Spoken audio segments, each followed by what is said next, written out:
Assalamualaikum teman-teman. Nah, sebelumnya perkenalkan, nama saya Melisa Sundari Putri dan rekan saya Tessa Sofira. Pada kesempatan kali ini, kami akan membahas tentang manajemen letter dan client reception letter. Selamat menonton teman-teman.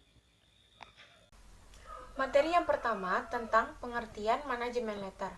Manajemen letter adalah suatu surat yang dibuat oleh kantor akuntan publik yang ditujukan kepada manajemen perusahaan yang diperiksa laporan keuangannya yang isinya memberitahukan kelemahan-kelemahan dari pengendalian intern perusahaan yang ditemukan selama pelaksanaan pemeriksaan yang nantinya akan diberikan saran-saran perbaikan oleh kantor akuntan publik. Supaya teman-teman lebih mengerti apa itu manajemen letter, kami juga mengambil pengertian manajemen letter menurut Whittington dalam buku Agus tahun 2006, yaitu manajemen letter adalah suatu laporan kepada manajemen yang berisi rekomendasi untuk memperbaiki kelemahan-kelemahan yang diungkapkan akuntan publik setelah mempelajari dan mengevaluasi pengendalian intern perusahaan.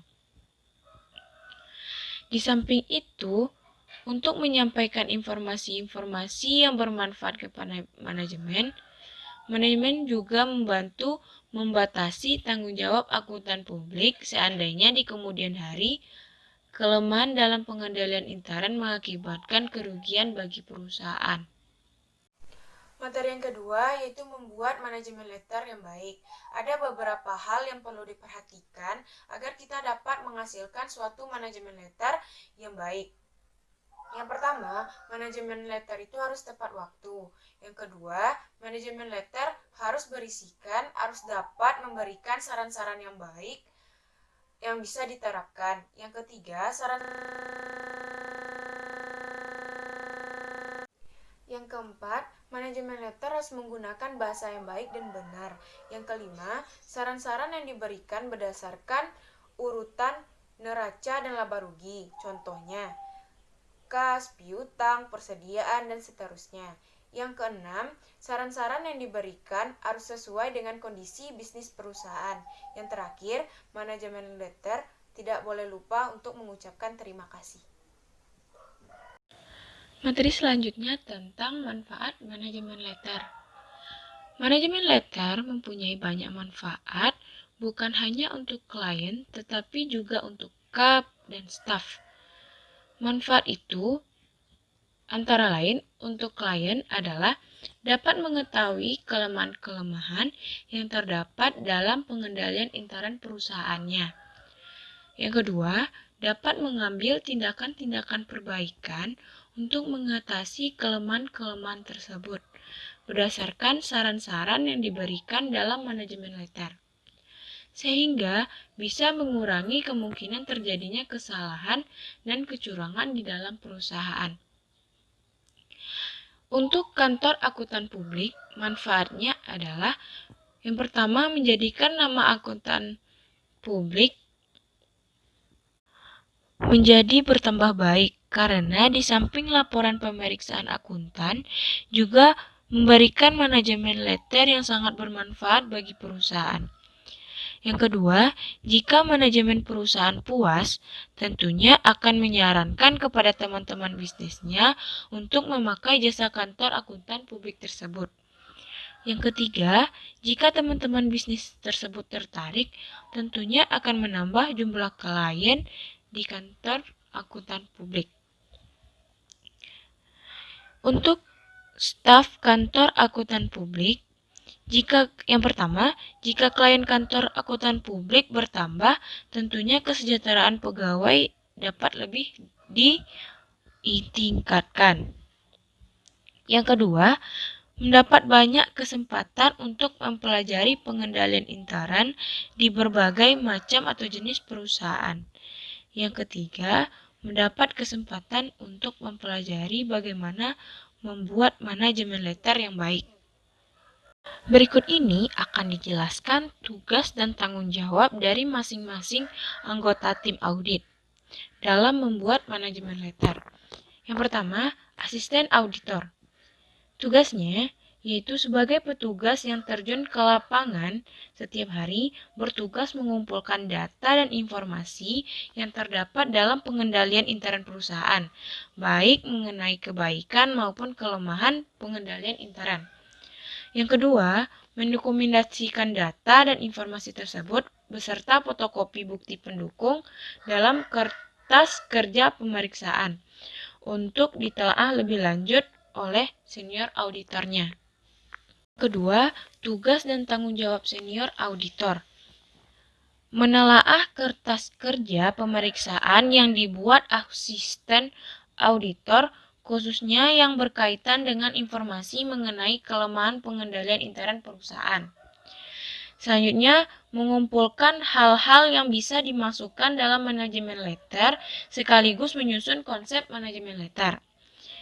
Yang ketiga, mendiskusikan konsep manajemen letter tersebut dengan bagian pajak dan bagian manajemen servis dari kantor akuntan publik untuk mendapatkan komentar mereka dari segi perpajakan dan sistem akuntansi. Yang keempat, menyerahkan konsep manajemen letter kepada audit supervisor untuk ditelaah. Yang kelima, setelah ditelaah oleh atasan, melakukan perbaikan-perbaikan yang diperlukan. Yang kelima, setelah ditelaah oleh atasan, melakukan perbaikan-perbaikan yang diperlukan. Selanjutnya itu adalah tugas dan tanggung jawab dari manajer. Yang pertama, menelaah dan mengedit konsep manajemen letter. Kemudian mengusulkan perbaikan-perbaikan yang diperlukan kepada senior auditor. Yang kedua, menyerahkan konsep manajemen letter yang sudah diperbaiki kepada audit partner untuk ditelaah. Yang ketiga, setelah ditelaah oleh audit partner dan diperbaiki, kemudian mendiskusikan konsep manajemen letter tersebut dengan manajemen perusahaan. Yang keempat, memerintahkan konsep terakhir manajemen letter untuk difinalisasi.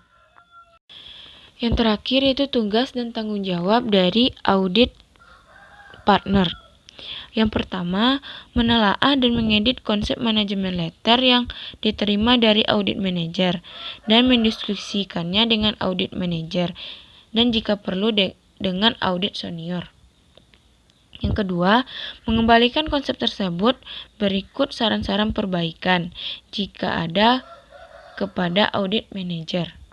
Yang ketiga, menelaah kembali konsep yang sudah diperbaiki, kemudian meminta audit manager untuk mendiskusikannya dengan manajemen perusahaan. Yang keempat, membahas dengan audit manager hasil diskusi konsep manajemen letter yang telah dilakukan oleh audit manager dengan manajemen perusahaan. Yang terakhir, menandatangani manajemen letter yang final untuk dikirimkan kepada manajemen perusahaan. Baiklah, kali ini saya akan menjelaskan materi mengenai Client Representation Letter.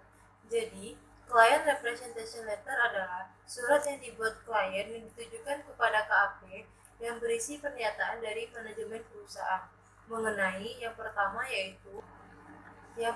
yaitu tanggung jawab manajemen terhadap kewajaran penyajian laporan keuangan harus sesuai dengan PSHK. Yang kedua yaitu kelengkapan data, catatan akuntansi, notulen rapat direksi dan pemegang saham, serta informasi yang diperlukan dalam mengaudit. Yang ketiga yaitu penjelasan pos laporan keuangan. Yang keempat yaitu ada tidaknya aktiva perusahaan yang dijadikan jaminan atas kredit dari bank. Yang kelima yaitu ada atau tidaknya kewajiban bersyarat atau contingent liability per tanggal neraca. Selanjutnya, ada tidaknya kejadian penting yang terjadi sesudah tanggal neraca yang mempunyai pengaruh penting material terhadap kewajaran laporan keuangan. Isi dari Client Representation Letter. Ikatan Akuntan Indonesia menyatakan dalam Standar Profesional Akuntan Publik atau PSA nomor 17 menyatakan surat pernyataan langganan atau representasi tertulis umumnya meliputi hal-hal jika dimungkinkan. Yang pertama, Yang pertama, pengakuan manajemen mengenai tanggung jawab untuk menyajikan lapor keuangan secara wajar. Yang kedua, tersedianya catatan keuangan dan data yang berkaitan. Yang ketiga, kelengkapan dan tersedianya notulen rapat pemegang saham serta dewan komisaris dan direksi. Yang keempat, tidak dapat kesalahan dalam laporan keuangan dan transaksi yang tidak tercatat. Yang kelima yaitu informasi mengenai transaksi memiliki hubungan yang istimewa. Yang keenam, ketidakpatuhan terhadap pasal-pasal perjanjian kontrak akan berdampak terhadap laporan keuangan perusahaan. Yang ketujuh, informasi mengenai peristiwa kemudian.